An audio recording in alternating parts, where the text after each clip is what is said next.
سبحان الله رب العرش العظيم والحمد لله رب العالمين. وقد قال الله تعالى في القرآن العظيم والفرقان المجيد: يا أيها الذين آمنوا اجتنبوا كثيرا من الظن إن بعض الظن إثم ولا تجسسوا ولا يغتب بعضكم بعضا، أو كما قال عليه الصلاة والسلام إلى آخر الآية. قال نبينا رسول الله صلى الله عليه وسلم: من صلى صلاتنا واستقبل قبلتنا وأكل ذبيحتنا فذلك المسلم الذي له ذمة الله وذمة رسوله فلا تغفر الله في ذمته، أو كما قال عليه الصلاة والسلام. நிறைவுடைய வாழ்வழித்து நெடுநிலத்தை காப்பதற்கு மறையளித்த இறைவனுக்கே மாபெரும் புகழனைத்தும், சத்திய தூதரான நபிகள் நாயகம் ஸல்லல்லாஹு அலைஹி வஸல்லம் அவர்களின் மீதும் அவர்களின் வழிவாழ்ந்த சத்திய சஹாபா பெருமக்கள் மீதும் நம் அனைத்து நல்லடியார்களின் மீதும் ஏகவல்லோனின் சாந்தியும் சமாதானமும் என்றென்றும் நின்று நிலவட்டுமாக. கண்ணியத்திற்குரிய இஸ்லாமிய பெரியவர்களே, சகோதரர்களே, அல்லாஹு ஜல்ல ஜலாலுஹு 49வது அத்தியாயம் 13வது வசனத்திலே சொல்லி காட்டுகிறான்: யா அய்யுஹன்னாஸ், ஓ மக்களே, இன்னா கலக்னாக்கும் மின் தக்ரின் வ உன்சா, ஆண் பெண் என்ற இரு பாலாரிடமிருந்து உங்களை நாம் படைத்தோம். வஜஅல்னாக்கும் ஷுஊபா, உங்களை பல பிரிவுகளாக நாம் ஆக்கினோம். வ கபாயில, பல வம்சங்களாகவும் ஆக்கினோம். லிதஆரஃபு, ஒருவருக்கொருவர் அறிந்து கொள்ளும் பொருட்டு, அறிமுகமாகிக் கொள்ளும் பொருட்டு. இன்ன அக்ரமக்கும் இன்தல்லாஹி அத்காக்கும், உங்களில் அல்லாஹ்விடம் மிகவும் கண்ணியமானவர் உங்களில் யார் பயபக்தியுடையவரோ அவர்தான். இன்னல்லாஹ அலீமுன் கபீர், அல்லாஹ் சூழ்ந்து அறியக்கூடியவனாக இருக்கிறார். இந்த ஆயத்து எப்ப இறங்குச்சு, எதன் காரணத்தினால இறங்குச்சு அப்படின்னு சொன்னா, மக்கா வெற்றியின் பொழுது பிலால் ரலியல்லாஹு அன்ஹு அவர்கள் வான்கொலி கொடுத்தார்கள். அவர்களுடைய வாக்கு சொல்லும் காட்சியை பார்த்து அத்தா இப்னு அஸ்அத் ரலியல்லாஹு தஆலா அவங்க சொன்னாங்க, இந்த அழகான காட்சியை பார்க்கறதுக்கு என்னுடைய தகப்பனார் இல்லையே, அல்ஹம்துலில்லாஹ், என்னுடைய தகப்பனார் இறந்து விட்டாரே, இந்த காட்சியை பார்க்க அவர் கொடுத்து வச்சிருக்கணுமே அப்படின்னு சொன்னார். அதே காட்சியை பார்த்த ஹாரிஸ் இப்னு ஹிஷாம் அவங்க சொன்னாங்க, எல்லாம் முஸ்லீமானவங்க தான், இந்த காக்காயை விட்டா வேற ஆள் கிடைக்கலையா வாங்க சொல்றதுக்கு அப்படின்னு சொல்லி சொன்னாங்க. ஏன் காக்காய்னு சொன்னாங்கன்னா, பிலால் ரலியல்லாஹு அன்ஹு அவர்கள் கருப்பாக இருக்கக்கூடிய ஒரு நீக்ரோ, கருப்பின் மீதான வெறுப்பு இவ்வாறு பேச தூண்டியது.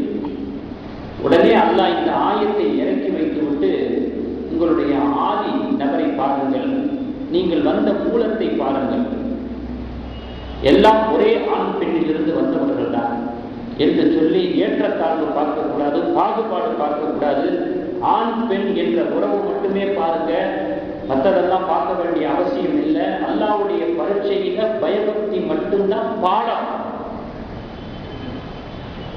ஒரே பரீட்சை, ஒரே சப்ஜெக்ட், பாஸா ஃபெயிலா, இதான் அல்லாஹ்வுடைய பரீட்சை. பயபக்திங்கிற சப்ஜெக்ட்ல யார் பாஸ் ஆகிறது, மெரிட்ல யார் பாஸ் ஆகிறது, யார் ஃபெயில் ஆகிறது. ஆகையினால இந்த ஏற்றத்தாழ்வுகள் எல்லாம் உங்களுக்கு மத்தியில வேண்டாம் அப்படின்னு சொல்லி அல்லாஹ்வுத்தாலா இந்த ஆயத்தை இறக்கி வச்சான். இனப்பாகுபாடும் கூடாது, நிறப்பாகுபாடு மட்டும் இல்லை, இனப்பாகுபாடும் கூடாது. அபூ ஹிந்தா என்பவருக்கு ஒரு பொண்ணு பாருங்க என்று பெருமானார் ஸல்லல்லாஹு அலைஹி வஸல்லம் அவர்கள் பனு பயானா என்பவரிடத்துல சொன்னாங்க, அவருக்கு ஒரு பெண்ணை பார்த்து திருமணம் முடிச்சு கொடுங்க அப்படின்னு. உடனே பனு பயானா என்பவர் சொன்னாரு, இருந்து ஒரு அடிமைக்கு போய் நான் திருமணம் முடிச்சு கொடுக்கிறதா அப்படின்னு சொல்லி கேட்டார். நபி ஸல்லல்லாஹு அலைஹி வஸல்லம் அவர்கள் ஒரு விஷயத்தை சொல்ல அதை மறுத்து பேசுறாரு, உத்தரவை உதாசீனப்படுத்துறாரு. இவ்வாறு பேச தூண்டியது எது? இனப்பாகுபாடு.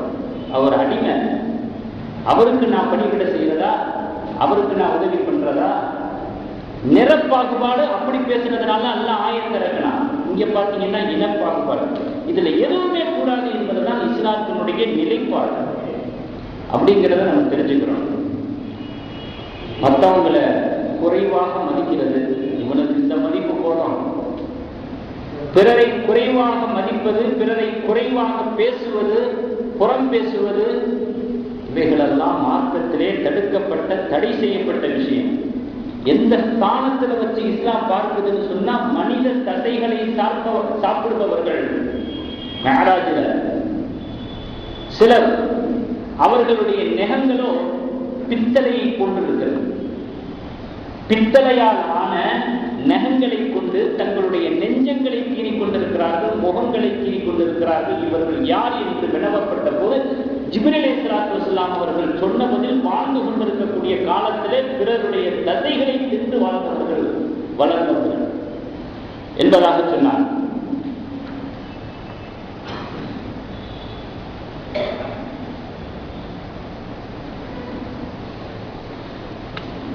ஆக புறம் பேசுதலை இஸ்லாம் அப்படி ஒரு ஸ்தானத்தில் வைத்து பார்க்கிறது. புறம் பேசுறதுக்குன்னு சில இடங்கள் இருக்குது. என்ன இடங்களுக்கு பார்க்கலாம்? டீக்கடை பெஞ்சு, தெருவோர திண்ண, வீட்டுக்கு வெளியில இருக்கிற திண்ண, இதுக்கு ஒரு குழு கூட்டம், இருக்கக்கூடிய அத்தனை விரலையும் கழுவி குடிக்கிறதுக்கான ஒரு கூட்டம். அதே பேச்ச பள்ளிவாசல்ல பேசிக்கிட்டு இருந்தா மட்டும் அது என்ன புனிதமாயிடுமா என்ன? அல்லது பள்ளிவாசல்ல பேசுறதுக்கு இது என்ன டீக்கடை பெஞ்சா, தெருவோட திண்ணையா? அங்கேயே கூடாதுங்க போது இங்க இவைகள் அனைத்தும் கடுமையான பாவமாக இஸ்லாம் பார்க்கிறது, அதனுடைய ஸ்தானத்தில் வைக்கிறது. அதே போல நல்லவர்களையும் அடுத்தவர்களையும் குறை பேசுவதற்கு எவ்வளவோ நேரம் ஒதுக்கிறோம். விரும்பியோ விரும்பாமலோ, யதார்த்தமாகவோ, மறந்தோ, வேண்டுமென்றோ. ஆனால் தன்னிடத்தில் இருக்கக்கூடிய குறைகளை களைவதற்கும் கண்டறிவதற்கும் எவ்வளவு நேரம் ஒதுக்குறோம் அப்படிங்கிறத நம்ம சிந்திச்சு பார்க்க கடமை. ஏன் இதன் பக்கம் வர்றது? ஏன் இதன்பால் சிந்திப்பது? வர மறுப்பது ஏன்? செய்ய தடுப்பது எது? அப்படிங்கிறதெல்லாம் நம்முடைய சிந்தனையில் சுழல விட்டு பார்க்க வேண்டும். அதே போல நபிமார்களையும் நல்லவர்களையும் எத்தனையோ பேர்கள் ஏசி பேசினார்கள். ஏசி பேசியவர்களெல்லாம் தாங்கள் வாழ்ந்த காலத்திலேயே அதனுடைய அதாப அனுபவிச்சாங்க என்ற வரலாறு நம்முடைய கண்ணுக்கு முன்பாக இருக்கிறது. வரலாறு மட்டுமல்ல, ஆயத்துக்கள் கூட, ஹதீஸ்கள் கூட. நல்லவர்களை, அடுத்தவர்களை, நபிமார்களை ஏசி பேசியவர்கள் எல்லாம் இப்பயும் அல்லாஹ் அந்த நியதியை வச்சிருக்கிறான். இப்பயும் அல்லாஹ் அந்த நியதியை மறுதளிக்கல, அந்த நியதியை புறந்தள்ளல, காலாவதியாகிடல. புறம் பேசுகிற பட்சத்திலே அதற்கான வேதனைகளும் அதற்கான அதாபுகளும் கஷ்டங்களும் நம்முடைய வாழ்க்கையில வந்து கொண்டுதான் இருக்கிறது. ஆனா அந்த குற்றத்துக்கான தண்டனை இதுன்னு நம்ம உணர்வதில்லை. உணர்ந்தால் அல்லவா திருத்துவோம், சரிப்படுத்திக் கொள்வோம், இது அதற்கான தண்டனை அப்படின்னு இன்னைக்கு நம்ம பொருத்தி பார்த்திருக்கிறோம், உணர்ந்து பார்த்திருக்கிறோம். அப்பத்தான பாடம் பெறுவோம், படிப்படி பெறுவோம், சரியாகவும் திருந்துவோம். அதை நம்ம பார்க்கிறது. ஆனால் அந்த நியதி எல்லாம் வச்சிருக்கிறோம். நான் வாழ்ந்த காலத்திலேயே அதனுடைய அதாப அனுபவிக்கிற அந்த நியதி அது தடையது, காலாவதியாகிறது. அதை நம்ம நினைவில் வைத்துக் கொள்ள வேண்டும். ஹஜ்ஜாஜ் இப்னு யூசுப் மிகப்பெரிய ஒரு சர்வாதிகாரி, இஸ்லாமியன் தான், ஈமான் கொண்டவன் தான், இஸ்லாமிய அரசன் தான். ஆனால் அவனுடைய ஆட்சி காலத்தில் அநீதம் தடைதூக்கியது. அவருடைய அநீதத்திற்கு முன்பாக எத்தனையோ சகாபாக்கள் பலி கொடுக்கப்பட்டார்கள், அநியாயமாக கொலை செய்யப்பட்டார்கள். சகாபாக்களுடைய நிலைமையே இப்படின்னா பாருங்க, மற்ற மகான்களுடைய நிலைமை எப்படி இருக்கும், நல்லவர்களுடைய தீன்தாரிகளுடைய நிலைமை அவருடைய ஆட்சியில் எப்படி இருந்திருக்கும். அந்த ஹஜ்ஜாஜ் இப்னு யூசுஃபை பார்த்து அவனுடைய வரலாற்றை பற்றி, அவனுடைய விஷயத்தை பற்றி ஒருத்தர் கேள்வி கேட்கிறாரு. இப்னு சீரின் ரஹ்மத்துல்லாஹி அலைஹி அவனுடைய அநியாய சம்பந்தமான, அநீத சம்பந்தமான விஷயத்துல நீங்க எந்த கருத்தும் சொல்றது இல்லையே, அதை பற்றி எந்த விவரங்களும் பேசுறது இல்லையே, ஏன் அப்படின்னு ஒருத்தர் கேட்கிறாரு. இப்னு சீரின் ரஹ்மத்துல்லாஹ் ரெண்டே வார்த்தையில விவரத்தை முடிச்சுட்டார். அவன் ஒரு முஃமின், அல்லாஹ் ரசூலை நம்பிக்கை கொண்டவன், அவன் மன்னிக்கப்படலாம், அவனை பற்றி புறம் பேசியதால் நான் தண்டிக்கப்படலாம். முடிஞ்சு போச்சா? அவன் மன்னிக்கப்படலாம், அவனை பற்றி பேசியதற்காக நான் தண்டிக்கப்படலாம். ஏன்? இத்தனைக்கும் மகாசிந்துல் ஹசனா என்கிற கிதாபுல தெளிவாக எழுதப்பட்டிருக்கிறது. 3 விஷயங்கள்ல புறம் பேசிக்கலாம்.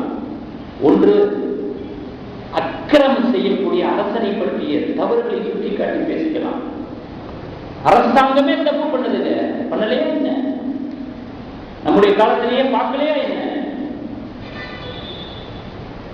கொத்து கொத்தாக கொலை செய்யக்கூடிய அரசாங்கம் எத்தனை? தன்னுடைய நாட்டு மக்களையே அக்கிரமம் செய்யக்கூடிய அரசனை பற்றி புறம் பேசிக்கலாம். பெரும் பாவங்களை பகிரங்கமாக செய்யக்கூடியவனை பற்றி பேசிக்கலாம். அனாச்சாரங்களின் பக்கம் மக்களை அழைப்பவன், அவனை பற்றி பேசிக்கலாம், மக்களை எச்சரிக்கிறதுக்காக. இப்படி இருந்தும் கூட இப்னு சீரின் ரஹ்மத்துல்லாஹி என்ன சொல்றாங்க பாருங்க, அவர்கள் மன்னிக்கப்பட்டு விடலாம், நாம் தண்டிக்கப்பட்டு விடலாம். இதுதான் ஒரு பேணுதல், இதுதான் இறையச்சம். இப்படி ஒரு வாழ்க்கை தான் ஒரு முஃமினுக்கு தேவை. அது இந்த அளவுக்கு புறம் பேசுதல் என்பது ஈமானுக்கு ஒரு ஆபத்தான ஒரு விஷயமா இருக்கு. நபி ஸல்லல்லாஹு அலைஹி வஸல்லம் அவர்கள் தன்னுடைய மனைவி சஃபியா அம்மையாரோட பேசிக்கிட்டு இருந்தாங்க. அங்கே ஒருத்தர் பக்கத்துல போறார். நபி ஸல்லல்லாஹு அலைஹி வஸல்லம் கூப்பிட்டு சொன்னாங்க, இது என்னுடைய மனைவி அப்படின்னு சொன்னாங்க. ரசூலுல்லாஹ், உங்களை போய் நான் சந்தேகிப்பனா? அவர் கேட்கிறார். நபி ஸல்லல்லாஹு அலைஹி வஸல்லம் சொன்னாங்க, இரத்த நாளங்களிலெல்லாம் ஷைத்தான் ஓடுகிறான், அதனால நான் சுதாரித்துக் கொள்வதற்காக சொல்லுகிறேன். நபி ஸல்லல்லாஹு அலைஹி வஸல்லம் அதுக்கு பதில் சொன்னாங்க, என்னோட ஷைத்தானுடைய வேலையே என்ன தெரியுமா? தூண்டி விடுவது, ஃபித்னா செய்வது, பிரச்சனைகள் உருவாகி அடிதடியாகி வெட்டுக்குத்து ஏற்பட்டு அதை வேடிக்கை பார்க்கிறது. இது அவனுடைய ரசனை. மனிதன் தன்னுடைய ரசனைக்காக வேண்டி என்னென்ன பண்றான்? சிகரெட் குடிக்கிறான், அதுல என்னடா இருக்குது? பழையிட்ட என்ன செய்யறது? தண்ணி அடிக்கிறான், வேற ஏதாவது தவறான பார்வைகளால பார்க்கிறான், பல தவறு. ஏன்னா எனக்கு அதுல ரசனை இருக்குங்கிறான். ஷைத்தானுடைய ரசனை இதுதான். வெட்டு குத்து அடிதடியில ஈடுபட வச்சுட்டு அவன் உட்காந்து வேடிக்கை பார்த்துக்கிட்டு இருப்பான், ரசிச்சுக்கிட்டு இருப்பான், சிரிச்சுக்கிட்டு இருப்பான். இதான் ஷைத்தானுடைய வேலை. நபி ஸல்லல்லாஹு அலைஹி வஸல்லம் ஒருத்தர் கூப்பிட்டு சொன்னாங்க, நான் என் மனைவிட்ட தான் பேசிக்கிட்டு இருந்தேன். சந்தேகப்பட்டு தன் மீது தவறாக பேசக்கூடிய ஒரு நிலைப்பாட்டில் இருந்து கூட நம்ம சுதாரித்துக் கொள்ள வேண்டும். நம்மளை புற பேசக்கூடிய, நம் மீது தவறை சுமத்தக்கூடிய, சந்தேகப்படும்படியான இடங்கள்ல கூட நிற்கிறத தவிர்த்துக்கணும். அதையும் இந்த சுன்னத்து நமக்கு வழிகாட்டுகிறது. சொல்லுவாங்க ஒரு பழமொழி, பனைமரத்துக்கு கீழே பால் குடிச்சா கூட கல்ல குடிச்சதாகத்தான் சொல்லுவாங்க. அது அந்த காலம். இப்ப எந்த அளவுக்கு காலம் மோசமாகி போச்சு தெரியுமா? பாவமான காரியங்களுக்கு, தீமையான காரியங்களுக்கு வரிந்து கட்டி கொண்டு நியாயப்படுத்துறாங்க. அந்த ஒரு சிந்தனைகள் பெருகி போன ஒரு காலம். என்ன தெரியுமா? பனைமரத்துக்கு கீழே நீங்க கல்லையே குடிச்சா கூட பாலை குடிச்சீங்கன்னு சொல்லுவாங்க. அப்படி மோசமாகி கொண்டு இருக்கக்கூடிய காலம். அதாவது பனைமரத்து பக்கமே போகாம இருக்கிறதா பெஸ்ட், போனாலும் எதுவும் குடிக்காம இருக்கிறதா பெஸ்ட். ஆக சந்தேகிக்கும்படியான காரியங்களை விட்டு பிறர் நம் மீது சந்தேகமாக பார்க்கக்கூடிய ஒரு நிலைகளில் இருந்து கூட சுதாரித்துக் கொள்ள வேண்டும் என்பது ஒரு சுன்னத்தாக இருக்கிறது என்பதை இந்த சம்பவத்தின் மூலமாக நாம் விளக்க முடிகிறது. ஒரு முஸ்லிமுடைய மறைவான குறைகளை துருவி துருவி ஆராய்ந்தால் அல்லாஹ் தஆலா அவனுடைய மறைவான குறைகளை துருவி துருவி ஆராய்ந்து உட்பட்டு விடுவார். அவனுடைய மறைவான குறைகளை மக்கள் மன்றத்திலே அரங்கேற்றம் செய்து விடுவான் என்று பெருமானார் ஸல்லல்லாஹு அலைஹி வஸல்லம் அவர்கள் சொன்னார். எச்சரிப்பதற்கு இதை விட வேற என்ன ஹதீஸ் வேணும்ங்கிற இன்னொரு ஹதீஸ் பாருங்க. நபி ஸல்லல்லாஹு அலைஹி வஸல்லம் அவர்கள் சொல்றாங்க, விபச்சாரத்தை விட கூடியிருக்கிறாங்க. காரணம் அது அங்கே அந்த வாசகத்திலேயே இருக்குது. காரணம், விபச்சாரம் செய்யக்கூடியவன் தௌபா செய்து விடலாம், அதன் மூலமாக மன்னிப்பை பெற்று விடலாம்.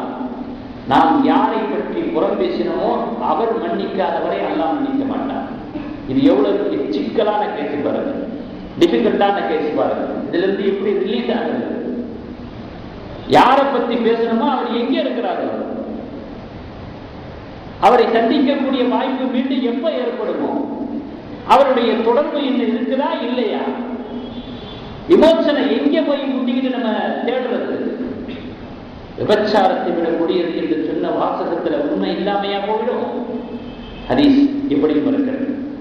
இன்னும் சொன்னாங்க நபிகள் நாயகம் ஸல்லல்லாஹு அலைஹி வஸல்லம், பிறருடைய குறைகளை தேடி திரிந்து அழிந்து கொண்டிருப்பவனை விட தன்னுடைய குறைகளை களைய முயற்சிப்பவனுக்கு என்னுடைய வாழ்த்துக்கள் என்று பெருமானார் ஸல்லல்லாஹு அலைஹி வஸல்லம் சொன்னார். என்னிடத்துல என்ன குறை இருக்கு? காலையிலிருந்து இரவு படுக்க போறதுக்கு முன்னாடி வரைக்கும் நான் யார்கிட்ட பேசினேன், எங்கெங்கே போனேன், என்னென்ன காரியம் பண்ணேன், என்னுடைய வார்த்தைகள் யாருடைய உள்ளத்தையாவது வளைத்ததா, என்னுடைய செயல்பாடுகள் யாருடைய ஹக்கையாவது பறித்ததா, இறைவனை அதிருப்திப்படுத்தும்படியான காரியங்களில் நான் ஈடுபட்டேனா, சுன்னத்தை விட்டேனா, ஃபர்லை நிறைவேற்றினேனா, ஏன் இப்படி போக மாட்டேங்கிறேன் என்பது பெருமானார் ஸல்லல்லாஹு அலைஹி வஸல்லம் அவர்களுடைய கேள்வி. அப்படி ஒரு சிந்தனை ஒரு மனிதனுக்கு போயிடுச்சுன்னா உயர்ந்த ஸ்தானத்துக்கு போயிட்டார். ஆன்மீகத்தில் சரியான ஒரு பாசறையில் போயிட்டு இருக்காரு. தன் பக்கம் எதையெல்லாம் சிந்திக்கிறோம், ஏன் என்ன நான் சிந்திக்கிறது, என்னுடைய அந்தரங்கத்தை சிந்திக்கிறது, என்னுடைய வெளிப்படை தன்மையை பற்றி சிந்திக்கிறது, அதை சரிகாண முயற்சிக்கிறது தான் அப்படி பெற்றிருக்கணும். அதான் ஆன்மீகத்தினுடைய ஒரு உச்சாடனம் என்பது பெருமானார் ஸல்லல்லாஹு அலைஹி வஸல்லம் அவர்களுடைய வழிகாட்டுதலாக இருக்கிறது. ஒரு முஃமின் அவன் தான் செய்த தவறை நினைத்து வருந்தி தௌபா செய்து விட்டதற்கு பிறகும் கூட அவனை பற்றி அவனுடைய குறையை பற்றி ஒருத்தன் பேசிக்கொண்டே இருப்பானால் அல்லாஹ் தஆலா அதே தவறை செய்ய வைத்து குறை பேசியவனை சோதனையில் ஆழ்த்தி விடுவான் என்று பெருமானார் ஸல்லல்லாஹு அலைஹி வஸல்லம் சொன்னார். எந்த தவறு ஹதீஸ், எந்த தவறு விஷயமாக அவனை விமர்சனம் செய்து கொண்டிருந்தார், அவரும் தௌபா செஞ்சு மன்னிக்கப்பட்டு அடுத்த வேலையை பார்த்துட்டு இருக்கிறார். இது அல்லாஹ்வுக்கு அவருக்குள்ள விஷயங்க, இவர் நிறுத்த மாட்டேங்கிறார். நபி ஸல்லல்லாஹு அலைஹி வஸல்லம் சொன்னாங்க, அதே தவறை அவனை செய்ய வச்சு மற்றவங்களை பேச விட்டு வேடிக்கை பார்ப்பான். இந்த மாதிரி ஹதீசுகள் எல்லாம் கண்டுகொள்ளப்படாத ஒரு வாழ்க்கை என்ன ஒரு வாழ்க்கை, முக்கியம் இல்லாத வாழ்க்கை. இந்த ஹதீசுகள் எல்லாம் விட்டு வச்சதும் நமக்கு கிடைச்சிருக்கிறதும் வெறும் பயன்ல பேசுறதுக்கு தானா, வெறும் கேட்கறதுக்கு தானா? ஏன் வாழ்ந்து பார்ப்போமே, கடைபிடித்து பார்ப்போமே. அல்ல ஆயத்துல சொல்ற 49வது அத்தியாயம் 12வது வசனம், யா அய்யுஹல்லதீன ஆமனு, மெய்யான விசுவாசிகளே, அவங்களுக்கு தான் இதெல்லாம் விளங்கும், அவங்க தான் இதை உள்வாங்குவாங்க. அதனால அல்லாஹ் ஆயத்துடைய ஆரம்பத்திலேயே சொல்றான், மெய்யான விசுவாசிகளே, இஜ்தனிபு கஸீரன் மினல் வன்னி, அதிகமான சந்தேகமானவர்களில் அதிகமானவற்றை விட்டும் நீங்கள் விலகி தவிர்த்து. இன்ன பாதல் தண்ணியில் சில சந்தேகங்கள் இருக்கிறது, பெரிய பாவம். வலா தஜஸ்ஸஸு, அடுத்தவர்களை பற்றி துருவி ஆராயாதீர்கள். வலா யக்தப் பாதுக்கும் பாதா, உங்களில் சிலரை பற்றி நீங்கள் புறம் பேசாதீர்கள். வேண்டாம், அது நமக்கு வேண்டாம், உங்க நல்லதுக்கு சொல்றேன் என்று அல்லாஹ் தஆலா ஆயத்திலே விழிப்புகிறார். யாருக்கு சொன்னது? நமக்கு தான் சொன்னான். நபிகள் நாயகம் ஸல்லல்லாஹு அலைஹி வஸல்லம் எப்படி அடிப்படையை தகர்த்து எறிகிறாங்க பாருங்க. ஒரு முஸ்லிமை பற்றி தவறான எண்ணம் கொள்வது கூட தவறு, அப்புறம் பேசுறது. அவரை பற்றி நான் ஏன் தவறா நினைக்கணும்? எனக்கு இதான வேலை, நான் பார்க்க வேண்டிய வேலையே நிறைய இருக்குது. தீனுடைய வேலை, துனியாவுடைய வேலை, பொறுப்பு வேலை, குடும்ப வேலை, கடமையான வேலை. ஒரு முஸ்லிமை பற்றி தவறாக எண்ணுவது கூட தவறு என்று பெருமானார் ஸல்லல்லாஹு அலைஹி வஸல்லம் சொன்ன செய்தி ஹதீஸிலே பதிவு செய்யப்பட்டிருக்கிறது. அபூஜஹலுடைய மகன் இக்ரிமா, அபூஜஹல் எல்லாருக்கும் தெரியும், மிகப்பெரிய சாகர வரைக்கும் தன்னுடைய தற்பெருமையை விடல, இஸ்லாமிய எதிரியாகவே வாழ்ந்துவிட்டு சென்றவன். அவனுடைய மகன் இக்ரிமா ரலியல்லாஹு தஆலா. சில பேர் பேசிக்கிட்டாங்க, இவர் யார் தெரியுமா? அவன் மகன். இதுக்கு நோவினை ஏற்பட்டுச்சு. இக்ரிமா ரலியல்லாஹு மனுஷராசத்தை முறையில என்னுடைய தகப்பனாருடைய பேரை சொல்லி இன்னாருடைய மகன் என்பதாக நான் இஸ்லாத்துக்கு வந்த பிறகு கூட முஸ்லீமாக வாழ்ந்து கொண்டிருக்கும் போது கூட என்னை பற்றி பேசிக்கிட்டே இருக்கிறார். நபி ஸல்லல்லாஹு அலைஹி வஸல்லம் சொன்னாங்க, இறந்து போனவர்களை வாழ்ந்து கொண்டிருப்பவரின் மூலமாக நோவினைப்படுத்தாதீர்கள், குத்தி காட்டி நோவினை செய்யாதீர்கள் என்று சொன்னாங்க நபி ஸல்லல்லாஹு அலைஹி வஸல்லம். உடனே அந்த கட்டளை அப்படி ஏற்றுக்கொண்டாங்க சஹாபா. அடுத்து பேசுறது எப்படி வார்த்தை பயன்படுத்துறாங்க பாருங்க. வாழ்ந்து கொண்டிருப்பவரின் மூலமாக மரணித்தவரை நோவினை செய்யாதீர்கள். அப்ப நேரடியாவே மரணித்தவரை நோவினை செய்யறது, குறை பேசுறது, அது இன்னும் எவ்வளவு பெரிய பாவம். இவ்வாறு பெருமானார் ஸல்லல்லாஹு அலைஹி வஸல்லம் அவர்கள் தன்னுடைய சஹாபாக்களுக்கு அறிவுரை கூறி பயிற்சிப்படுத்தினார்கள், அவர்களை பக்குவப்படுத்தினார்கள். அப்துல்லா இப்னு மஸ்ஊத் ரலியல்லாஹு அன்ஹு அவர்கள் சொல்றாங்க, ஒரு நாயை பரிகசிக்கிறதுக்கு கூட நான் பயப்படுறேன், எங்கே நான் நாயாக ஆகிவிடுவேனோ. இப்னு மஸ்ஊத் சொல்றாங்க, சஹாபி அவங்களுக்கு தெரியுது படைப்பினங்களை கேவலமாக நினைப்பது படைத்தவனையே கேவலப்படுத்துவதற்கு சமம். அவங்களுக்கு தெரியுது, அதனால அப்படி சொன்னாங்க. லுக்மான் அலைஹிஸ்ஸலாத்து வஸ்ஸலாம் அவர்களிடத்துல ஒருத்தர் இப்படி நேரடியாவே கேட்கிறாரு, நீங்க அளவுல கொஞ்சம் குறைந்தவராக இருக்கிறீங்களே அப்படின்னு. அவங்ககிட்டே தான் நான் போய் அழகுல சற்று குறைந்தவராக நீங்கள் தெரிகிறீர்களே அப்படின்னு லுக்மான் அலைஹிஸ்ஸலாம் அவர்களிடத்துல ஒருத்தர் கேட்கும்போது லுக்மான் அலைஹிஸ்ஸலாம் அவர்கள் சொல்றாங்க, சித்திரத்தை குறை சொல்றீங்களா, சித்திரம் வரைந்தவனை குறை சொல்றீங்களான்னு கேட்டாங்க. சித்திரத்தை குறை சொல்றீங்களா, சித்திரத்தை வடிவமைச்ச வரைந்த செதுக்கிய அவனை குறை சொல்றீங்களான்னு கேட்டாங்க. இது எப்படிப்பட்ட ஒரு பக்குவம் பாருங்க. கண்டிக்க வேற செஞ்சாங்க, தண்டிக்க வேற செஞ்சாங்க. இந்த மாதிரி கேட்டது ஒரு விஷயத்தை நம்ம தெரிஞ்சுக்கிறோம். புறம் பேசுறதுனால நமக்கு ஏதாவது லாபம் கிடைக்க போதாது, யாரை பத்தி பேசுறோமோ அவருக்கு ஏதாவது நட்டம் ஏற்பட போதாது. நமக்கு லாபமும் இல்லை, அவருக்கு நட்டமும் இல்லை. அப்ப அதை சொல்றதுக்கு முன்னாடியே நம்ம யோசிக்கணும், இது முதல்ல யாரை பாதிக்க போகுது. இந்த வார்த்தையை விடுறதுனால இதனால முதல்ல பாதிக்கப்படுவது யாரு அப்படிங்கிறத கொஞ்சம் சிந்திக்க நேரம் ஒதுக்கிட்டோம்னா அப்புறம் அந்த சிந்தனைக்கே நம்ம போக மாட்டோம். இந்த அளவுக்கு நாம் அதை தவிர்த்து கொள்ள கடமைப்பட்டிருக்கிறோம். நம்முடைய நன்மைகள் பாவங்கள் அளக்கப்படுகிற பொழுது அல்லது நிறுக்கப்படுகிற பொழுது அல்லது எண்ணப்படுகிற பொழுது சமமாக இருக்குமா என்பது கேள்விக்குறி. யாருக்காவது தெரியுமா? 20 வயசோ 40 வயசோ 50 வயசோ 70 வயசோ என்னுடைய வாழ்க்கையில செய்துவிட்ட அத்தனை நன்மைகளையும் பாவங்களையும் கொண்டு வந்து அளக்கப்படுகிறது. சமமா இருந்தாலே பெரிய விஷயம் இல்லை. நன்மைகள் அதிகமாக இருந்து பாவங்கள் குறைவாக இருக்கிறதுங்கிறது ரொம்ப ரேர். அறிவு மேக்சிமம் எப்படி இருக்கும் அப்படிங்கிறதாக நம்ம ஃபீல் பண்றது என்னன்னா, அல்லாஹ்வுடைய அச்சத்தால பாவங்கள் தான் மெஜாரிட்டியா இருக்கும். ஆமா, பாவங்கள், நன்மைகள்ங்கிறது ஏதோ அங்கே ஒட்டிக்கிட்டு இருக்கும், இதான் நம்முடைய வாழ்க்கையில் இருக்கிறது அப்படின்னு நம்ம பயப்படணும். சரி, அந்த கொஞ்ச நஞ்ச நன்மையை கூட ஏன் இழப்பானேங்கிற, எதன் மூலமா சொல்லுங்க, எதன் மூலமா? அந்த கொஞ்ச நஞ்ச நன்மைகள் தனக்கு இருக்கிறது கூட பொருட்களையா, அதையும் துடைக்கணுமா? அல்லாஹ் ரஹ்மத்து கிருபை உள்ளவன் தான், கருணை உள்ளவன் தான். அதுக்காக பெருங்கையாம போய் நிக்கிறது கொஞ்சமான விசுவாசம் வேணாமா?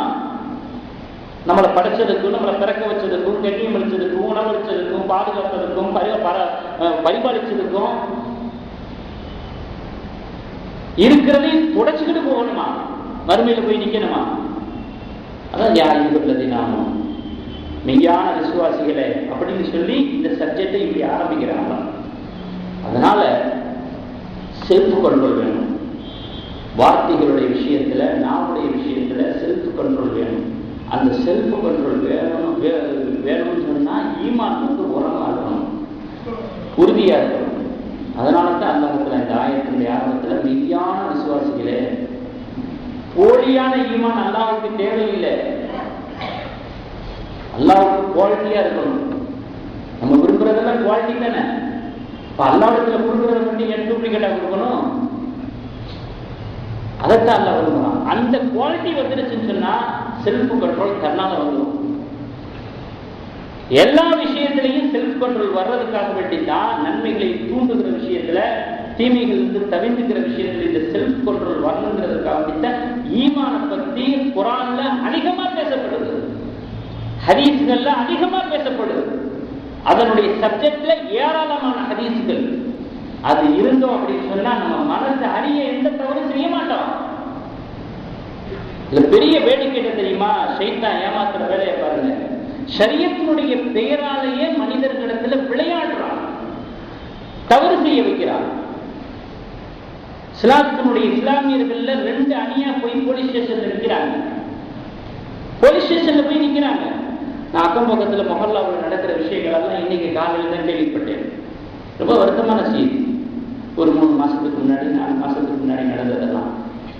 2 அணியினரா போய் போலீஸ் ஸ்டேஷன்ல போய் நிற்கிறாங்க. என்ன கம்ப்ளைண்ட்? அவர் என் சொத்தை பறிச்சுக்கிட்டாரு, அந்த கம்ப்ளைண்ட் இல்ல. பிறகு அப்பா அம்மாவை திட்டாரு, அந்த கம்ப்ளைண்ட் இல்ல. வேற என்ன அடிச்சுட்டாரு, அது இல்ல. ஷரியத்தினுடைய சில விஷயங்களை சொல்லி இதுதான் தகராறுன்னு நிற்கிறாங்க. என்ன பண்ணுவான் போலீஸ் அதிகாரி? என்ன பண்ணுவான்? அவனுக்கு எப்படி இது சமாதானமா விளக்கி சொல்றதுன்னு தெரிய மாட்டேங்குது. என்னப்பா 2 பேரும் ஒரே அல்லாமே இருக்கிறீங்க, உங்களுக்கு எல்லாம் ஒரே பள்ளிவாசல் தான், அப்புறம் என்ன உங்களுக்குள்ள என்னன்னு அவனுக்கு புரிய மாட்டேங்குது அவனுக்கு. ஆனா அடி தண்ணி நீ ஈகோங்கிறத ஷைத்தான் இருக்கிறானே, அவன் விளையாடுறான். அவன் விளையாட்டு இருக்கிற கொஞ்ச நெஞ்ச ஈமானையும் பறிக்க நினைக்கிறான். அது தெரிய மாட்டேங்குது இவங்களுக்கு. இவங்க நினைச்சுக்கிட்டு இருக்கிறாங்க நம்ம ஷரியத்தை தூக்கி நிப்பாட்டுறதுக்காக நம்ம போராடிக்கிட்டு இருக்கிறோம் அப்படின்னு நினைக்கிறாங்க. அப்படி நினைக்க வைக்கிறான். இப்படித்தான் எல்லா ஷரியத்தை தெரிவிக்க வச்சாங்களா எல்லாருக்கும்? குடும்பத்தை பிரிச்சு, மொஹல்லாவை பிரிச்சு, அடித்தடி அது இதுன்னு இப்படிலாம் பண்ணாக்கா எக்கச்சக்கமான நன்மைகள் நம்மளுக்கு அப்படியே வீட்டில் கொட்டும்னு நம்ப வைக்கிறாங்க. நளினமா பேசின எத்தனை நபிமார்கள், அவ்வளவு பெரிய புரோட்டைய மூசா அலைஹிஸ்ஸலாம் அவர்கள் எவ்வளவு அழகா யதார்த்தமா பேசினாங்க, சாதுரியமா பேசினாங்க. இப்ராஹிம் அலைஹிஸ்ஸலாம் அவர்கள் தன்னுடைய தகப்பனாத்தை எவ்வளவு அழகா பேசினாங்க ஏகத்துவத்தை பத்தி. ஏகத்துவம்னாலே குரூப்பா பிரியணுமா? ஏகத்துவம்னாலே ஏதாவது சண்டை வரணுமா, சச்சரவு வரணுமா? உடனே அதையெல்லாம் மேற்கோள் காட்டி அவங்க போர் பண்ணலையா, அவங்களை எதிர்க்கலையா, என்ன எதோட கொண்டு போய் சேரும்? நம்மளுடைய ஈகோவுக்கு சப்பக்கட்டு கட்டுறதுக்கு என்னென்ன பேச்சு, என்னென்ன அதிர்ச்சி, இதெல்லாம் ரொம்ப வேதனைக்குரிய ஒரு விஷயம் இல்லையா இது? இப்ப ஷைத்தான் வந்து ஷரியத்தையே காரணமாக வச்சு புறம் பேச வச்சு, பழி சுமத்த வச்சு, அடிதடி ஏற்படுத்த வச்சு ரசிக்கிறான். ஆகையினால இந்த விஷயத்திலிருந்து நாம் விலகிக் கொள்ள வேண்டும் என்பதைத்தான் இந்த ஆயத் ஹதீஸ் நமக்கு உணர்த்துகிறது. அல்ஹம்துலில்லாஹ். அந்த நடந்த ஹஜ்ஜில் நடந்த ஒரு அசம்பாவிதமான ஒரு சூழ்நிலைக்காக ஒரு 10 நிமிஷத்துக்கு முன்னாடியே பயானை நிறுத்திட்டு அது சம்பந்தமான சில விஷயங்கள் உங்களுக்கு சொல்லலாம் அப்படிங்கிறது என்னுடைய நியத்தாக இருக்கிறது. எல்லாரும் கேள்விப்பட்டிருப்பீங்க. நேற்று அதுதான் நியூஸ். 700க்கும் மேற்பட்ட 800ஐயும் தாண்டிய ஹாஜிகள் மரணமாகிவிட்டார்கள். காயம்பட்டவர்கள் அதிகமான பேர். நன்றாக நினைவில் கொள்ளுங்கள், ஜம்ரத்தில் மரணித்தவர்கள் ஜன்னத்தில் வாழ்ந்து கொண்டிருக்கிறார்கள். இதுதான் இஸ்லாத்தினுடைய தீர்ப்பு. மேற்கொண்டு பேசுறதுக்கு ஒன்றும் இல்லை. சில விஷயங்களை நமக்குள் ஒரு விதமான ஒரு எச்சரிக்கையாக எடுத்துக் கொள்வதற்காக வருமானம் காப்போம் என்கிற அடிப்படையில் சில விஷயங்களை பற்றி நம்ம பேசலாம், தப்பு கிடையாது. அந்த அடிப்படையில் சில விஷயங்களை நான் சொல்றேன். ஜம்ரத் என்பது ஷைத்தானுக்கு கல்லெறியக்கூடிய ஒரு நிகழ்வு. சமீப கால வருடங்களாகவே இது போன்ற ஒரு அசம்பாவிதங்கள் நடந்து கொண்டிருக்கிறது. நெரிசல் மரணங்களாக பார்க்கப்படுகிறது அந்த இடத்துல, அந்த நாளையில். கவனிக்க வேண்டிய விஷயம், அந்த நாட்டினுடைய காவல்துறை, இராணுவம், தன்னார்வ தொண்டு நிறுவனங்கள், ஏன் கல்லூரி மாணவர்கள் உட்பட அந்த போக்குவரத்தை சரிப்படுத்துவதற்கும் ஒழுங்குபடுத்துவதற்கும் பணியிலே அமர்த்தப்படுகிறார்கள். அப்படி இருந்தும் கூட அதையும் மீறி இந்த சில அசம்பாவித சம்பவங்கள் நிகழ்வதுண்டு, நடப்பதுண்டு. நம்ம கண்கூட்டா பார்க்கிறோம். சில அரசியல் கட்சிகள் பார்த்தீங்கன்னா மாவட்ட மாநாடு, மண்டல மாநாடு, மாநில மாநாடு நடத்துறாங்க. சில 100 பேர்களை கொண்டு, சில 1000 பேர்களை கொண்டு அந்த மாநாடு நடத்துறாங்க. அந்த மாநாட்டில் வந்திருக்கக்கூடியவங்களுக்கு சகல வசதிகளும் செய்து தர முடியாம இறப்பும் ஏற்படுகிறது, இழப்பும் ஏற்படுகிறது. அப்படின்னு சொன்னா நூற்றுக்கணக்கான நாடுகளில் இருந்து லட்சக்கணக்கான ஹாஜிகள் அதுவும் ஒரே மைதானத்தில் குழுமி இருந்து கூடி இந்த ஒரு நிகழ்வு நடைபெறுகிறது என்று சொன்னால் இவ்வளவு பேர்கள் பணியில் அமர்த்தப்பட்டும் கூட, ஒழுங்குபடுத்தியும் கூட அதையும் மீறி நடக்குது அப்படின்னு சொன்னா அரசு மட்டுமே காரணம் அல்ல. நடந்த நிகழ்வுகளின் போது ஏற்படக்கூடிய சில உண்மையான சில விஷயங்களை நம்ம கவனத்தில் கொள்ள கடமைப்பட்டிருக்கிறோம். ஹாஜிகள் சரி செய்யப்பட வேண்டிய சில விஷயங்களும் அதற்கு ஒரு காரணமாக இருக்கு. அதனுடைய சிறப்புகள் அப்புறம் நம்ம தெரிஞ்சுக்கிறோம். அதுக்கு முன்னாடி ஒரு சின்ன ஒரு செய்தி என்ன அப்படின்னு சொன்னா, ஹாஜிகளிடத்துல அது சம்பந்தமாக நான் கருத்து பரிமாற்றம் செய்து அதனுடைய அடிப்படையில் நான் உங்களுக்கு சொல்றேன். தன்னுடைய இருப்பிடத்துக்கு விரைவாக சென்றுவிட வேண்டும், திரும்பிவிட வேண்டும் என்று முந்தி அடித்துக் கொண்டு அவர்கள் வேகமாக காட்டக்கூடிய அந்த அவசரம் இருக்கு பாருங்கள், அதுவே ஒரு ஆபத்தான ஒரு வேகமாக ஆகிவிடுகிறது என்பது ஒரு நிதர்சனமான ஒரு உண்மையாக இருக்கிறது. கடைசியில இருப்பிடம் திரும்ப முடியாமல் இறைவனிடத்திலே திரும்பக்கூடிய ஒரு வாக்கியத்தை பெற்றவர்களாக, ஒரு நிலையை ஏற்படுத்தி கொண்டவர்களாக அவர்கள் ஆகிவிடுகிறார்கள். இது ஒரு நம்ம கவனிக்க வேண்டிய இங்கே நடந்த ஒரு விஷயங்கள்ல ஒரு விஷயமாக இருக்கிறது. இது நடந்த நிகழ்வுடைய யதார்த்த நிலைப்பாடு. இனி இறந்து போனவர்களுடைய சிறப்பு அம்சங்களாக இஸ்லாம் தன்னகத்தை வைத்திருப்பது எது அப்படிங்கிறத நம்ம தெரிஞ்சுக்கிறோம். பொதுவாகவே மரணங்கள் என்பது அதனுடைய கோணங்கள் பல வடிவங்களாக இருக்கிறது. அதை யாரும் கிரகிக்க முடியாது. மரணம் என்பது எப்படி வேண்டாலும் வரலாம். பிறக்கிறதுக்கு முன்னாடியே மரணம் பிறந்துருது, அதுக்கு யார் என்ன பண்றது? பிறக்கவே இல்லை, கண் விழிக்கவே இல்லை, ஆனா மரணம் பிறந்து இறந்து பிறக்கிறது குழந்தை. யார் என்ன செய்ய முடியும்? மாரடைப்பால் அதிர்ச்சியான எத்தனையோ மரணங்கள், மாரடைப்பால், பூகம்பம், சுனாமி போன்றவைகளால் மொத்தமான மரணங்கள் எத்தனை நடந்துவிட்டுதானே இருக்கிறது. அது முன்னாடி போயிட்டாரா அப்படின்னு சொல்லக்கூடிய அற்ப ஆயுசில முடித்து விட்ட மரணங்கள் இத்தனை. சில பேர் இன்னும் இருக்கிறாரான்னு பேசிக்கிடுவாங்க, அதை கூட பேசிக்கிடுவாங்க. இன்னுமா இருக்கிறாரு அப்படின்னு விசாரிக்கக்கூடிய மரணங்கள் கூட எத்தனை இருக்கிறது. இப்படி மரணங்கள் என்பது பல கோணங்கள்ல இருக்கிறது, பல ரூபங்கள்ல மனிதர்களை வரக்கூடியதாக இருக்கிறது. அப்படிப்பட்ட ஒரு சூழ்நிலையில புனித பயணத்துல புண்ணிய பூமியில மரணம் ஏற்பட்டு விட்டால் அது சாதாரண மரணமாக இருந்தாலும் சரி, அசம்பாவித மரணமாக இருந்தாலும் சரி, அவர்கள் சுவனத்தின் சொந்தக்காரர்கள் என்பதில் எந்த விதமான சந்தேகமும் இல்லை. கூட புனித தியாகிகளாகவும் இஸ்லாம் பார்க்கிறது. சுவனத்து சிட்டுக்களாக மட்டுமல்ல, புனித தியாகிகளாகவும் இஸ்லாம் பார்க்கிறது. ஏன்னா நபிகள் நாயகம் ஸல்லல்லாஹு அலைஹி வஸல்லம் சொன்னாங்க, மரணங்களிலேயே சிறந்தது ஹஜ் குழுவில் இருந்து கொண்டு அல்லது ரமலானிலே நோன்பு இருந்து கொண்டு மரணம் அடைவது இருக்கிறது. இது சிறந்த மரணம் என்று பெருமானார் ஸல்லல்லாஹு அலைஹி வஸல்லம் சொன்னாங்க. அது மட்டுமின்றி முதலாவது விஷயம் நினைவு வச்சுக்கீங்க, எல்லா ஹாஜிகளுடைய உதடுகளும் லப்பைக் லப்பைக் அல்லாஹும்ம லப்பைக், இறைவா நடந்திலே வந்து விட்டேன். எல்லா ஹாஜிகளும் தான் சொல்றாங்க. எல்லாரும் தான் அல்லாஹ்வுடைய இல்லத்தினுடைய கதவை தட்ட போனாங்க. ஆனால் அதிலே சிலரை மட்டும் அல்லாஹ் தஆலா அவர்களுடைய அழைப்பை ஏற்று அழைத்துக் கொண்டான் என்று சொன்னால் அது எவ்வளவு பெரிய ஒரு பாக்கியம். இரண்டாவது விஷயம் நம்ம கவனிக்கணும், தாயகம் திரும்புகிறார்கள். ஹஜ்ஜை முடித்துவிட்டு தாயகம் திரும்புகிறார்கள். தாயகம் திரும்பக்கூடியவர்களை வரவேற்க, வாழ்த்துரைக்க விமானத்திலே சுற்றமும் நட்பும் நண்பர்களும் உறவினர்களும் விமானத்தில் காத்துக்கிட்டு இருக்கிறாங்க. ஆனால் தாயகம் திரும்பாத ஹஜ்ஜிலே இறந்து போனவர்களை வரவேற்க, வாழ்த்துரைக்க, அரவணைக்க, முசாஃபா செய்ய, முஆனகா செய்ய அங்கே வரிசையில் நின்று கொண்டிருக்கிறார்கள் மலக்குமார்கள் என்பதுதான் இஸ்லாத்தினுடைய நிலைப்பாடு. இந்த கோணத்திலே பார்க்கிற போது திரும்பியவர்களை விட திரும்பாதவர்கள் சிறந்தவர்களாக இஸ்லாம் பார்க்கிறது. மூன்றாவது விஷயம், தாயகம் திரும்பியவர்களுடைய இஹ்ராம் முடிந்து போய்விடுகிறது, தல்பியா நின்று போய்விடுகிறது. ஆனால் ஹஜ்ஜிலே இறந்தவர்களுடைய இஹ்ராமும் தல்பியாவும் முடிந்து போவதில்லை, நின்று போவதில்லை, கியாமத் நாள் வரை இருந்து கொண்டே இருக்கிறது. நாலாவது விஷயம் என்ன அப்படின்னு சொன்னா, ஹஜ்ஜிலே இறந்து போனவர்கள் அவர்களுடைய இஹ்ராமுடைய சிறப்பு என்ன அப்படின்னு சொன்னா, மறுமை நாளையில எழுப்பப்படுகிற போது பிறந்த மேனியாக எழுப்பப்படுவார்கள் என்பதாக சொல்லப்படுகிறது.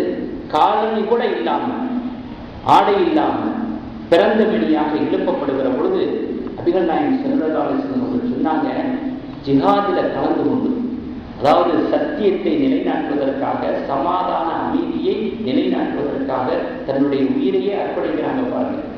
அந்த வீர தியாகிகள் மறுமையிலே எழுப்பப்படுகிற போது ரத்தம் தோய்ந்த ஆடைகளோடு, ஹஜ்ஜிலே இறந்து போனவர்கள் இஹ்ராமுடைய ஆடையோடு எழுப்பப்படுவார்கள் என்று பெருமானார் ஸல்லல்லாஹு அலைஹி வஸல்லம் சொல்றாங்க. அடுத்து ஒரு விஷயம் பாருங்க, மறுமையில எழுப்பப்படுகிற பொழுது எல்லாரும் என்னுடைய கதி என்னவாகுமோ, இங்க என்ன நடக்குது, இந்த பரிதவிப்புல ஒவ்வொரு மனிதனுடைய உதடும் உணர்வது இதைத்தான். என்னுடைய கதி என்ன ஆக போகுது, இங்க என்ன நடக்குது அப்படிங்கிற ஒரு பதட்டமான நிலையிலேயே அந்த எழுப்பப்படக்கூடிய நாளையில எல்லாரும் எந்திரிக்கும் பொழுது இந்த ஹஜ்ஜிலேயே இறந்து போனவர்களுடைய உதடுகள் மட்டும் தல்பியாவை முழங்கிக் கொண்டே எழுந்திருக்கும் என்று சொன்னால் இது எவ்வளவு பெரிய பாக்கியம் என்பதை நாம் இதன் மூலமாக விளங்கிக் கொள்ள வேண்டும். அடுத்து கடைசியாக ஒரு செய்தி, தாயகம் திரும்பிய ஹாஜிகள் எல்லாம் தானும் ஜம்சம் தண்ணீரை குடித்துவிட்டு தன்னுடைய தாயகத்தினருக்கும் ஜம்சம் தண்ணீர் கொடுப்பதற்காக எடுத்து வருவார்கள். ஆனால் தாயகம் திரும்பாத இந்த இறந்து போன ஹாஜிகள் ஜம்சம் தண்ணீரை குடித்துவிட்டு அடுத்து சோனத்தில் இருக்கக்கூடிய தடாகமான கௌசர் தடாகத்திலே தண்ணீர் அருந்த போய்விட்டார். இதுதான் இஸ்லாத்தினுடைய நிலைப்பாடு.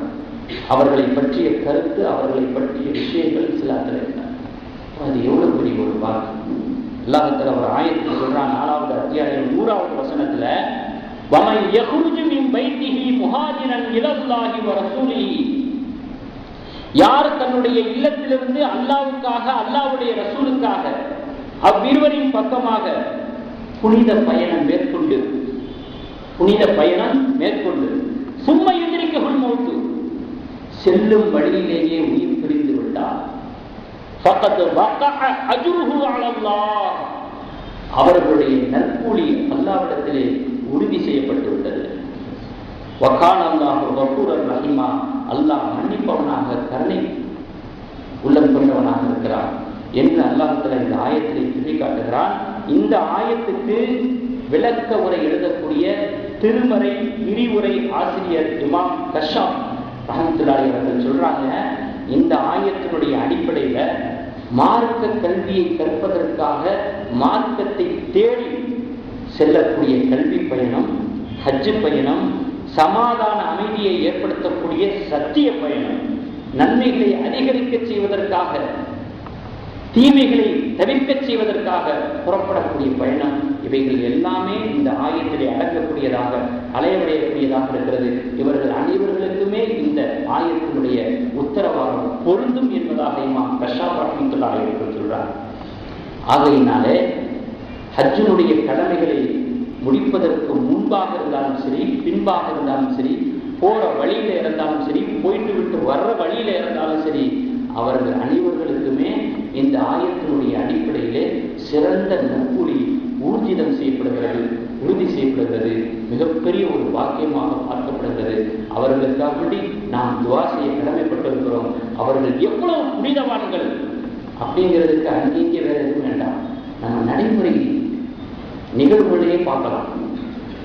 இப்படி ஒரு சம்பவம் நடந்த உடனே அந்த மீடியாக்கள் அதனுடைய விஷயங்களை சொல்லும் பொழுது எவ்வளவு ஒழுக்கத்தை பெறுகிறது பாருங்க. அதாவது முஸ்லிம்கள் இந்த ஒரு சம்பவம் நடந்த உடனே நம்முடைய இதயபூர்வமா தன்னால வர்றது அப்படின்னு தானே வருது. அந்த சிந்தனையே நமக்கு அப்படிதான் ஏற்படுது. நமக்கு என்னமே அப்படித்தான் வருது. இதுக்கு மாறான ஏதாவது ஒரு சிந்தனை வருமா நமக்கு? முஸ்லிம்களையும் தாண்டி பிற மதத்தவர்கள் கூட பாருங்க இரங்கல் தெரிவிக்கிறாங்க, அவசரமாக இரங்கல் தெரிவிக்கிறாங்க, அரசியலையும் கடந்து இரங்கல் தெரிவிக்கிறாங்க. இன்னும் இஸ்லாமியர்களுக்கு எதிரான சிந்தனை கொண்ட ஆட்சியாளர்கள் கூட இரங்கல் தெரிவிக்கிறார்கள். வாழும் காலத்திலேயே அதனுடைய காட்சியை பார்க்கிறோம்னா எவ்வளவு பெரிய ஒரு உயர்ந்த அந்தஸ்து அல்லாஹ் கொடுக்கிறாங்க. சரி செய்யப்பட வேண்டிய விஷயங்கள் இருந்தாலும் கூட நடந்து முடிந்த தகுதியினுடைய அடிப்படையில் உள்ள விஷயங்களை பற்றிய இஸ்லாத்தினுடைய தீர்ப்பு இதுதான், இஸ்லாத்தினுடைய நிலைப்பாடு இதுதான். ஆகையினால் அல்லாஹ் செல்ல நாம் வாழக்கூடிய காலத்திலே அவனுக்கு விருப்பமான வழியில் சென்று ஹதீஸினுடைய அடிப்படையில், குர்ஆன் ஆயத்துக்களுடைய அடிப்படையில், இஸ்லாத்தினுடைய தூய வழியிலே வாழ்ந்து அல்லாஹ்வுடைய ரிضா என்ற பொருத்தத்தை சம்பாதிக்கக்கூடிய சுவனத்தின் சிட்டுகளாக நாம் அனைவரையும் அல்லாஹ் தஆலா ஆக்கி அருள்வானாக. இது போன்ற ஹதீசுகளுடைய வாழ்த்துக்களால், ஹதீசுகளுடைய சுப செய்திகளால் அதை தாங்கிக் கொண்டிருக்கக்கூடிய இந்த நிகழ்வுகளோடு சம்பந்தப்பட்ட அந்த ஆன்மாக்களுக்கு வல்ல ரஹ்மான் சுவனத்திலே என்றென்றும் நிலையான ஒரு இருப்பிடத்தை அமைத்து தந்த முடிவானாக. இது போன்ற ஒரு வாக்கியங்களை பெறக்கூடிய, அல்லாஹ் ரசூலை திருப்திப்படுத்தும்படியான தன்னுடைய வாழ்க்கையை தூய்மையாக அமைத்துக் கொள்ளக்கூடிய ஒரு வாக்கியம் பெற்ற ஒரு நிலைப்பாட்டை நமக்கும் நம்முடைய சந்ததிக்கும் வல்ல ரஹ்மான் தந்த முடிவானாக. வாக்குதாவன் அவர்களுக்கு இல்லாமல்